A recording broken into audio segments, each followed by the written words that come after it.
Wall Street posts its first winning session in 3 days. Fed Chair Jerome Powell reiterates that the Fed is not ready to cut rates just yet. Apple's losing streak continues. Treasury yields and the US dollar dip.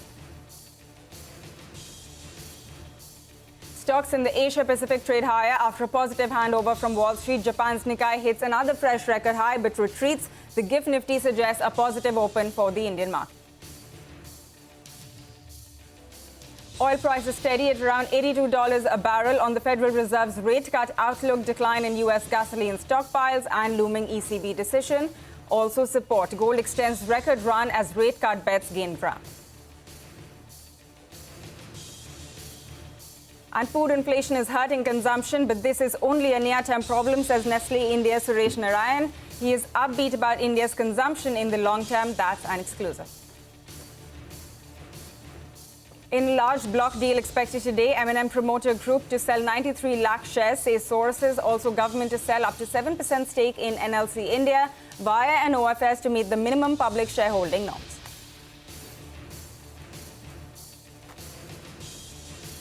Good morning and welcome to Power Breakfast. Those are all of the top headlines that we have for you as we come to a close on this truncated week. There's a lot to talk about. The handover, at least, has been pretty positive as far as the U.S. markets go. On the back of that, you have most of the Asian markets which are trading with good gains. So what's really topping the charts this morning is the Taiwanese index. So that is seeing a gain of, over 200 points right now. So 1% on that index. Some of the other markets which are holding up in Asia include Shanghai and Kospi.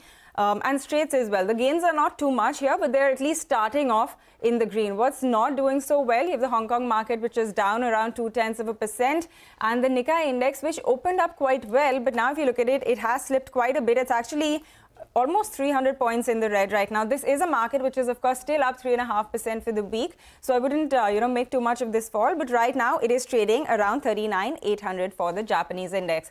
That's what's happening across Asia. The GIFT Nifty will also come up for you. And it is indicating that after the big recovery that we saw at least on the large cap names yesterday, once again, the start should be in the green. Around 60 points higher is where we're at in terms of the open for our own markets. But let's also talk about the US then, because Wall Street snapped a 2-day losing streak and closed higher on Wednesday. So the Dow Jones advanced 0.2%, the S&P 500 added around 0.5%, and the tech-heavy Nasdaq, which is where a lot of the pain has been concentrated in these past two sessions, that also managed to put on around 0.6%. If you look at some of the other key cues that came through from the US markets, we did have the 10-year Treasury yield, which slipped after Fed Chair Jerome Powell in his testimony said that the central bank is not quite ready to begin rate cuts. So that is the main comment that came through. On the back of that, you also had the US dollar, which came off, and it is actually at a 1-month low right now. There you have it on your screen. So that is what came through across the money markets. But in stock-specific action, the last couple of days have been very, very focused on tech and in terms of a downside. So Apple once again came off. If you look at it for the week, shares of Apple are down over 5%, 5.5% just this week, and it is down for the 6th straight day as well. So that's what's happening across Apple. The other share that was in focus yesterday was New York Community Bank Corp, which rose 7.5%. This because the company announced a $1 billion capital raise. So a lot of action in individual US stocks as well. But the key cue, like I was mentioning, is that Federal Reserve Chair Jerome Powell, in his testimony to the House Financial Services Committee, reiterated that the central bank is not in any kind of rush to be cutting interest rates right now. Let's listen in to Steve Leisman, who is here to take us through all of the key highlights from Powell's testimony. Steve. Fed Chair Powell before the House will say that the policy rate is likely at its peak and it's appropriate to dial back the policy restraint, quote, at some point this year. Does not get more specific as to timing. He does warn that progress towards 2% inflation, says there's been quite a bit of it, is not assured. However, he warns of the risk both of cutting too early and cutting too late. The economy, he said, has made considerable progress towards the Fed's objectives of low unemployment as well as bringing down inflation. On the economy, he says it's expanded at a strong pace, seemingly quoting the last statement. Inflation has eased substantially, the chairman says, without a significant increase in the unemployment rate. The risk to the unemployment and the inflation goals, he says, are moving into better balance. The labor market, he says, remains relatively tight, though, again, supply and demand in labor, he says, are coming into greater balance. While inflation remains above the FOMC's objective of 2%, it has eased substantially. and the slowing in inflation has occurred without a significant increase in unemployment. As the labor market tightness has eased and progress on inflation has continued, the risks to achieving our employment and inflation goals have been moving into better balance. We remain committed to bringing inflation back down to our 2% goal and to keeping longer-run inflation expectations well anchored. Restoring price stability is essential to set the stage for achieving maximum employment and stable prices over the longer run. The committee would like to see more data that confirm and make us more confident that inflation is moving sustainably down to 2%. We have some confidence of that. Inflation, headline inflation has moved down more than 3 full percentage points now to 2.4%, as I mentioned in my remarks. We want to see a little bit more data so that we can become confident and so that we can take that step of beginning to reduce policy rates. It's a very important step. We think because of the strength in the economy and the strength in the labor market and the progress we've made, we can approach that step carefully and thoughtfully and with greater confidence. And when we reach that confidence, the expectation is we will do so sometime this year. We can then begin dialing back the restriction on our policy. All right, that is the word from the Fed Chair, Jerome Powell. But staying with that and what it really means in terms of the Federal Reserve's actions going forward, let's listen in to some important opinion. This comes in from former Fed Vice Chair Alan Blinder and Moody's Analytics Mark Zandi. Listen in.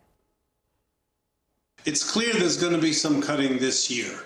That's obvious to everyone, including everyone on the Fed. It would take something extraordinary to reverse that. But the exact timing, you know, it's about tone and feel and how much weight do you put on the latest data as opposed to last month's data and what you think next month's data are going to show. There's no pat answer. That's the bad news.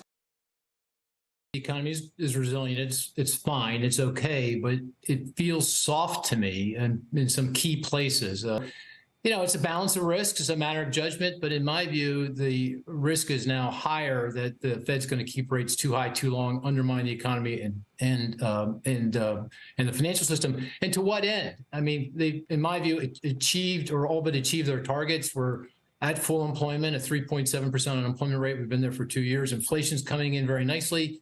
You exclude the cost of shelter, and we're back to target and then some. So, you know, why maintain this tight policy in the context of an economy that, you know, is, I think, a bit fragile. All right, that is the board coming in on how the Fed could really move from here. But let's also bring in the final update in our global market wrap this morning. European markets also ended Wednesday's trading session higher. So you had the French CAC index, which is up around 22 points. The German DAX index put on around 18 points at the close. And the FTSE, like you can see on your screen, was up around 0.4%. If you look at the Pan-European Stock 600 index, that also hit an all-time high on Wednesday. And this was really led by a lot of the tech names, a lot of the financial names as well. So big move seen in that one. Now, in terms of, what's also important from the region, the European Central Bank's decision, which is expected later today, will be at the top of the investor radar. The ECB is widely expected to hold rates steady this time. Of course, we'll bring you anything that does come through from that decision. So that's what's happening across global markets. With that, we're going to get into a short break. But on the other side, we'll talk about what this really means for our own markets and some of the stocks that you should track from an India market standpoint.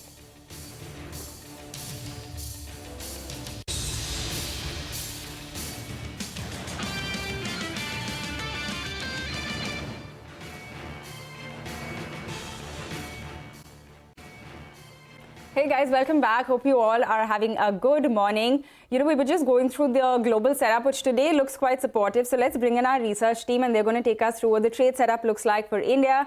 We have Mangalam, Hormaz and Sudarshan all joining us. Guys, a very good morning to all of you. Hormaz, let me come to you first. Looks like we're at least going to open in the green. It does look like that, and we're opening above very key levels as well. But it was a kind of day yesterday when it almost felt like it was going to be another dull, sluggish day. But suddenly over the last 2 hours, we saw this dramatic recovery and the Nifty recovering almost 250 points from the lows of the day. And at one point, it almost seemed like 22,200 was under threat. And now we are standing at the door of 22,500. So it was a pretty good session yesterday. Now, if institutional flows were very robust yesterday, but that is also because of the back of block deals seen in in Zomato and in Samvardhana Motherson, so those numbers are a little skewed. Now, if I could use cricketing terminologies, well, the chips were down. It was the Nifty Bank that held the innings together, and it deserves a lot of credit for the recovery yesterday. And that move that the Nifty Bank saw yesterday was courtesy all private sector banks, barring HDFC Bank and ICICI, IndusInd, almost everybody contributing to those gains. And that move has ensured that the Nifty Bank is just one good session away from going past its previous record highs of 48,636. Is just 1.5% away from those levels. And what joined the party after the Nifty Bank was IT, and it was also at the lowest point of the day at one point of time. But then TCS, HCL Tech, Infosys, all of them ensured that the Nifty IT index also ended in the green. Now for the week, it looks a pretty good picture courtesy yesterday's move. The Nifty is up close to 0.5%. The Nifty Bank though is up 1.5% for the week. The handover from Wall Street is pretty solid as well. Asian markets have opened higher. But the pressure continues in the broader markets, and the Nifty mid-cap index is down close to 1%, but the small-cap index is down almost 4% for the week. We'll watch out for NBFCs and cement stocks in today's trading session, but overall, it looks like a pretty good day ahead. Back to you. All right, let's brace then for a pretty good day ahead. Hormaz, thanks a lot for that. Let's also bring Sudarshan in. Sudarshan, what are some of the stocks that we should watch for today? Morning, Pavitra. So recently we have seen like many stocks have seen like promoter stake sale, and today in that list first is M&M. Promoter is looking to sell 93 lakh shares via block deals, and price range is around rupees 1912 to 1971 per share, which is at a discount up to 0.3% to CMP. But company says promoter has no intention to sell any stake further. Next is NLC India. Government is looking to sell up to 7% stake via OFS, and floor price for the same is rupees 212 per share, which is 6% discount to CMP, and this stake sale is to meet the minimum public shareholding norm. IGL has cut CNG price by rupees 2.50 per kg to 74.09 in Delhi, but other city gas companies will also be in focus. PNGRB member tells Money Control that government is concerned about companies booking higher profits, and it will be collecting data to examine prices being charged by these companies. Infosys has extended partnership with ATP till 2026. Tata Motors, Moody's has affirmed BA3 ratings, and outlook remains positive. HAL's aircraft contracts value is revised higher to 5,078 crore from rupees 2,700 crore. IRB Infra Fabric combined toll collection with its arm has come higher by 31%, and it's at rupees 462 crore. Prestige Estates has launched a residential project in Bengaluru, and revenue potential is at rupees 800 crore. Asian Paints, its arm Asian Paints Polymer has signed agreement with Gujarat Chemical Port for setting up a unit, and for that it's providing a credit of rupees 460 crore, which will be refunded over 17 to 18 years, and this security deposit is in addition to 2,100 crore that company had announced for setting up this facility. GPT Infra, it has bagged order worth rupees 135 crore. Jupiter Wagons bags order worth rupees 957 crore. And lastly, Vedanta, it will be filing review petition before Supreme Court with respect to closure of copper smelter plant in Tamil Nadu. All right, Sudarshan, thanks a lot for filling us in with all of that action. It's over to Mangalam now, who's looking at all of the cues from the futures and options space. Mangalam, quite a remarkable recovery yesterday. Quite a remarkable recovery, and more so in the second half of trade yesterday. It was very interesting yesterday where, after a very long time, it was the Nifty Bank which was outperforming. So if you just take a look at the first, the top three indices, you would see that the Nifty Bank was the one that did outperform for the frontline index. More importantly, we saw some bit of selling in the broader market. So that is something that we will keep an eye out on itself. All-round buying. There was cash market buying of almost $500 million from both DIIs and FIIs. Even if you discount for the fact that there was Zomato and Samvardhana large trades, look at the index futures out there. There was a lot of open interest reduction in the Nifty Bank and open interest addition in the Nifty, telling you that the shorts were covering their positions. What did the data suggest? Exactly that. Nearly 1,400 crore worth purchase in index futures by the FIIs, and almost all of that was attributed towards Nifty Bank, which saw the FIIs selling earlier, and now they're unwinding those positions. So if you look at what the FIIs did in index futures, not only did they add almost 11,000 longs, they covered around 8,000 shorts as well. So as a result of which, the net shorts, which were close to around 65,000 contracts day before yesterday, have come down to close to around 46,000 contracts yesterday, and the short exposure has reduced from 65% to 60% itself. What's important today? It's Nifty weekly options expiry. The GIFT Nifty is indicating a 50-point uptick, but remember the 22,500 calls are extremely active for a premium of 70 rupees. 22,400 puts are active for a premium of 30 rupees as well. So if you're selling both of them for a premium of 100, The options data suggests that the range you're looking at is 22,300 and 22,600 on the way up. The stocks which are in the FNO band are MGL. We had pointed the possibility of that happening yesterday for both MGL and Manappuram. So those are the stocks that we'll be watching out for too. All right, Mangalam, thanks a lot for taking us through all of that action. It looks like things are at least going to start off quite well. 65 points higher is where we're at on the GIFT Nifty. So it's only moved up in the time that we have been speaking. We'll get into a short break on that note. But on the other side, we're tracking all of the cues from the commodity markets. Stay tuned.